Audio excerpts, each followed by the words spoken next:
O dabar Kaunas Berlynas. 7 Kauno dienų pokalbyje kultūros atašė Vokietijoje Gabrielė Žaidytė. Tai miela Gabrielė, ir pradėkime, ar ne, šitą pokalbį, 7 Kauno dienų pokalbį Berlyne. Ar gerą vietą išsirinkome interviu? Aš laiką sakau, kad kur benueičiau, su kuo susitinku pirmą kartą. Tai dažniausiai pirmas klausimas ir būna, o kur jūs gyvenate? Pagal tai, kur žmogus gyvena, pagal jo rajoną, absoliučiai galima pasakyti daugybę preferencijų, tada galima pradėti tartis, kur eini vakarieniauti, ne todėl, kad Berlynasgi puikus turi puikią logistiką, viskas yra pasiekiama ir labai paprastai, bet iš tikrųjų taip, kaip buvo, tarkim, rytų ir vakarų Berlynas, tai labai dažnai mano bičiuliai, draugai, kolegos, vakarų berliniečiai sako, aha, nu tai ką, tada mes eisim šiandien vakarieniauti į rytų Berlyną. Tai už tai visos vietos Berlyne geros, visos jos, aišku, prikrautos visokių prasmių. Nu, o dar galvant apie tai, kad puikiai šita ekspresionistų ir impresionistų paroda čia galerijoje, muziejuje, tai tikrai vieta tikrai pilna visokių prasmių. Iš tikrųjų sakoma, kad Berlynas tapo antruoju New York. Berlynas tapo Berlynu, tikriausiai sakytų berliniečiai. Jeigu galvoti apie kultūrinį gyvenimą, tai be jokios abejonės.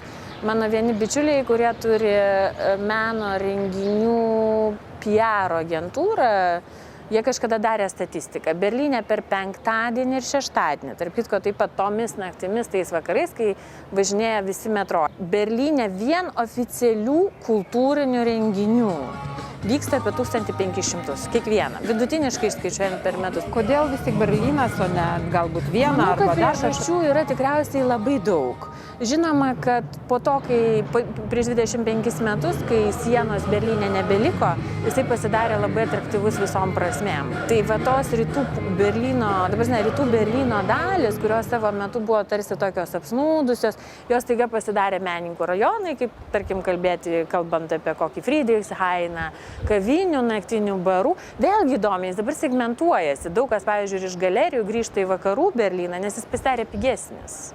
Tai be abejo, tai visai normalu, kada Berlyną vadina menininkų meka, arba čia taip labai skambiai. Tai yra miestas su 1000 veidų. Menininkų meka priklausomai vėlgi nuo visokių rajonų, nuo galerijų, bet tik tiek, kad negali čia likti abejingų ar abejinga menininkų gyvenimui, nes jo čia labai daug. Jis nenori įtraukia, tik tai susirandi savo formatą. Kadangi Berlyne nėra taip daug berliniečių, čia labai daug atsikrausčiusių žmonių. Tai bendravimas taip pat lietuvių labai kiek Berlyne? Berlynas nėra turtingas miestas. Tai žmonės, kurie atvažiuoja užsidirbti, dirbti, dažniausiai Berlyne nelieka. Lietuvių yra nemažai Nordrhein-Westfalen, paskui aplink Frankfurtą, aplink Hamburgą, Hamburge. Menininkam aišku, jie čia pasilieka, kūrė, bet vėlgi, kadangi jisai labai puikiai susietas su visų kitų pasauliu, tai kaip daugelis mano draugų sako, kad mes lyg ir gyvename Berlyne, bet mes gyvename iš tikrųjų pasaulyje. O ar lietuviai skiriasi čia nuo vietinių berliniečių, nors ir jų mažai, bet ar galima manyti, kad lietuviai galbūt labiau iniciatyvūs, arba labiau kažkokie labiau, bent norėtųsi taip išgirsti iš jūsų. Norėtųsi. Kadangi mes jas geriausiai žinom, tai tikriausiai aš jums dabar surasčiau daug argumentų, sakydama, kad taip jie kitokie. Yra knygų menininkų, yra dizainerių, yra muzikų ir taip, žinoma, yra daug kas atvažiuoja studijuoti, tarkim, menininkų, bet yra, pavyzdžiui, ir kas turi, tarkim, naktinius klubus, kurie ir jie, tarkim, nebūnai pozicionuojasi kaip lietuvių naktinius klubas, anaip tol, ne. Tai yra visiškai toks pilnateisis, sakyčiau, ir visiškai, kaip mano draugai sako, berliniečiai tikras 90 metų Berlyno naktinis klubas. Bet tai yra lietuvių iš tikrųjų. Tai galima manyti, kad jau lietuviai neišsišoka iš to konteksto europinio, jie įsilieja. Yra procese. Procesai, kurie čia vyksta, ir jeigu žmogus yra imlus, ir jeigu jam yra įdomu, tai jį šitie procesai visiškai įtraukia. Kaip sakiau, galimybės beribiškos. Penktadienį, šeštadienį vakare galima rinktis iš 1000 renginių, nekalbant apie ėjimą su draugais į kokį nors ten naktinį klubą, ar į barą, ar į kokį džiazo festivalį vienam iš džiazo klubų. Mūsų menininkai smalsūs. Tai jeigu vėl grįžtant prie jūsų klausimą, tai jie išsiskiria. Smalsumu, mano manimu, tai tikrai. Gabrielė, jūs puikiai pažįstate Aldoną Gustas. Ką galėtumėte pasakyti apie šią menininkę? Na, man jinai iš tikrųjų labai visapusiška menininkė. Aš nežinau, jinai menininkė, jinai taip pat poetė. Mes netiek daug menininkų turėjom iki mūsų revoliucijos, kurie čia jau Vokietijoje, turėdami lietuviškų šaknų ir gyvendami tuo metu po Antrojo pasaulinio karo, antroji pusė 20 amžiaus, buvo žinomi. Tai Aldona Gustas, jinai tikrai įėjo į tam tikrus literatūrinius sluoksnius ir tam tikrus, na, draugų. Und nochmal Aldona Gustas darunter, ja? Tokius susibuvimus, kur tai yra vardai. Ir manau, kad vis dėlto Aldona Gustas, jau nekalbant apie Berlyną, kas vienareikšmiškai, tikriausiai manau, kad vis dėlto buvo viena žinomiausių, taip, jeigu galime iš viso žinomumą kaip nors nustatyti, žmonių Berlyne tuo metu, bet bendrai, jinai yra žinoma ypatingai poezijos pasaulyje Vokietijoje. O Liutė Mečys? Apie ją, aš manau, kad lietuviai ir bendrai žinojo mažiau. Mečys yra daugiau toks atradimas. Nesakau, kad Gustas ne, bet Gustą mes žinojome ir mes žinome. Ir jinai, tai būna jos parodos, tai būna skaitimai Lietuvoje. Na, vis dėlto Mečys iš tikrųjų, tai yra didžiulis atradimas Lietuvos meno istorijai.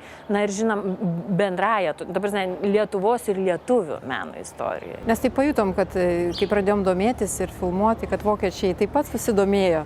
Žinot, čia yra taip, aš manau, viena vertus yra paprasčiau, nes greičiau sklinda gandai, bet kita vertus čia yra labai daug struktūrų, kurios labai padeda atrasti save, jeigu iš tikrųjų savęs ieškai ir jeigu patenki tarp tų žmonių, kurie yra tuo metu teisingai. Čia tiesiog yra didelė šalis, didelis miestas ir čia visko yra, nes jie žino tiek amerikiečių meną, tiek japonų, tiek vidurinės Azijos, mes tuo tarpu žino mūsų ir kvestionuojam ir kalbamės apie savo meną. Tai už tai, kai mūsų atranda tarp to, iš tikrųjų tarp pasaulio meno, tai yra labai daug. Ir atranda vis, ar galima sakyti, ar kad labiau atranda? Aš nežinau, čia priklauso labai ir nuo mūsų. Kaip mes save pristatom, kaip mes tai darom kompleksiškai. Tarkim, 2017 metais Lietuva bus garbės viešnia Leipcigo knygų mugėje, tai yra didžiausia germanų erdvėje knygų mugė. Tai per tą knygų mugę vėlgi mes, aišku, pristatysim ne tik savo poetus ir rašytojus gyvenančius dabar, bet bendrai visą mūsų kultūrą. Kita vertus, Vokietijoje tai nėra taip sudėtinga, nes mūsų Vokietiją sieja visa eilė istorinių sąsajų, o vokiečiai labai smalsus, o lietuviai kuklus, bet būna situacijų, kai vis dėlto pasirodo, kad nesame tokie kuklus ir kad turim kuo didžiuotis. Dažnai tiesiog taip susidėlioja situacija, kad reikia atrasti kontekstą ir per tą kontekstą galima pristatyti labai daug ką. Na, pavyzdžiui, mažosios Lietuvos kontekstą, ar mūsų, nežinau, Prūsijos sąsaja su Lietuva. Ir tada atsiranda temos. Kadangi didelė šalis, tai tikrai atsiranda žmonių, kurie tuo domisi. Ir tada tiesiog jie tampa tokie mūsų kultūros ambasadoriai. Jūs sakote, į Lietuvą grįžtu ar atvažiuoju? Grįžtu, nes aš net nežinau, ar iš jos, kada buvau iš tikrųjų išvažiavus ar išėjus, ar kaip, tai aš ten kaip ir visą laiką esu ir mintimis ir kita vertus mano darbas, žinoma, labai su Lietuva susijęs. Bet nežinau, kadangi jūs tai paklausėte, tai manau, kad grįžtu, bet grįžtu ne ta prasme, kad esu išėjusi.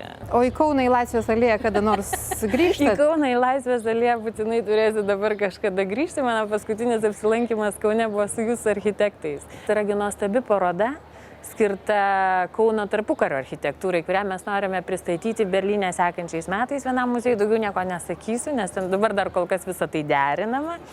Bet va tame kontekste buvau Kaune ir tuo kartu bežiūrėjau ne Smetonos, ne tarpukario architektūrą, bet šiuolaikinę. Ir galvojau, kad tikrai Kaunas turi ką parodyti ir turi ką pasakyti. Tai aš manau, kad Kaunas dar tikrai ne kartą bus tematizuojamas ir ne tik Berlyne. Ačiū Jums už pokalbį. Prašau, man labai smagu buvo su Jumis susitikti ir čia kalbėtis.